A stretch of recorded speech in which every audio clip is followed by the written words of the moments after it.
Pagrindinis konkurso pavadinimas jau 3 metus yra Tėvynė, tik keičiasi konkurso potemė. Pernai buvo emigracija, o šiemet studentai pasirinko šeima. Konkursą Tėvynė šeima organizuoja Šiaulių universiteto menų fakulteto audiovizualinio meno 4 kurso studentai.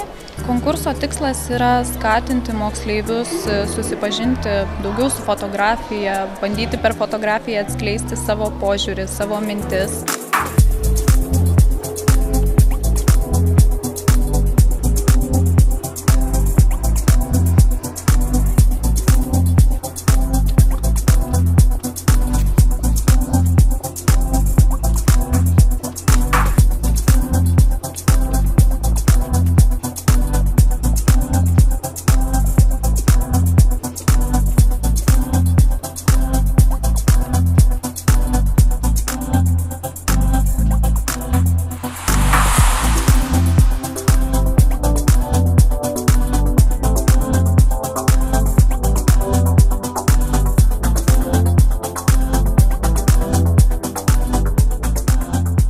Nuotraukas pateikė 48 dalyviai, buvo iš viso 178 fotografijos ir parodos metu, fotokonkurso metu buvo eksponuojamos 30 fotografijų.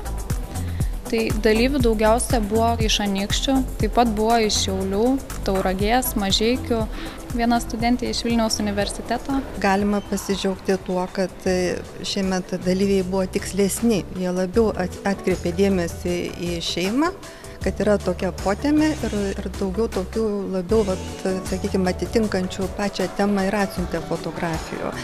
Ir pačios fotografijos buvo iš tikrųjų daug stipresnės, bent mano požiūriu. Stebina visada išskirtinumas, tos baltos varnos, kurios kartais pasitaiko toj masėje, nes iš tikrųjų pagrindinė masė jaunų žmonių mąsto tokiais stereotipais.